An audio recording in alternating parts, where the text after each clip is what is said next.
السلام علیکم ورحمۃ اللہ وبرکاتہ۔ محترم سامعین،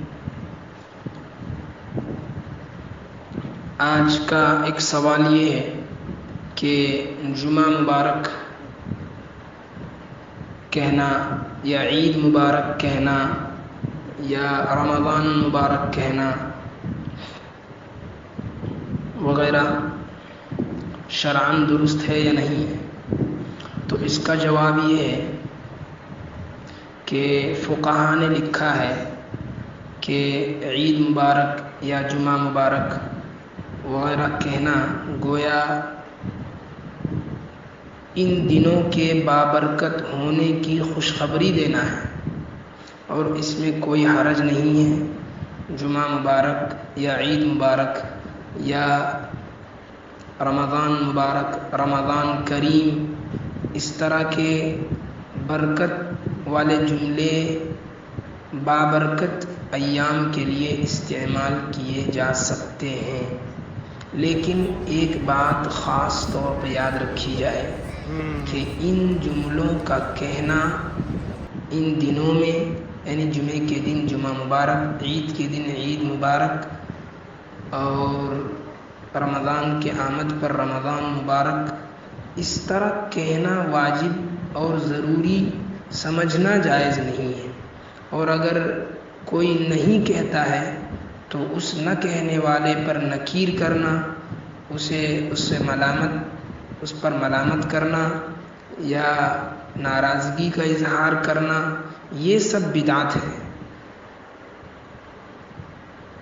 یعنی جمعہ مبارک وغیرہ کہنا تو جائز ہے، نہ کہنے والے پر نکیر کرنا وغیرہ یا ان چیزوں کو کہنا لازم سمجھنا یہ بدعت ہے۔ اس کا خاص خیال رکھا جائے۔ اگر کوئی آدمی اس طرح کرتا ہے، یعنی نہ کہنے والے کو ملامت کرتا ہے یا پھر جمعہ مبارک وغیرہ کہنے کو ضروری سمجھتا ہے تو یہ اس کے لیے ناجائز ہے۔ دوسرا سوال یہ آیا ہوا ہے کہ گھروں میں 4-5 لوگ جمع ہو کر جمعہ پڑھ سکتے ہیں یا نہیں۔ یہاں دو مسئلے ہیں۔ پہلا مسئلہ یہ ہے کہ گھروں میں جمعہ کی نماز جائز ہے یا نہیں، تو اس کا جواب یہ ہے، اکابرین کا فتویٰ اکابرین نے اس بات پر فتویٰ دیا ہے، اور فقہ کی کتابوں میں بھی اسی بات کی صراحت ہے کہ جن شہروں میں جمعہ جائز ہے وہاں پر گھروں میں آج کل کے حالات میں جمعہ پڑھ سکتے ہیں، کیونکہ مساجد بند ہیں، گھروں میں جمعہ پڑھ سکتے ہیں۔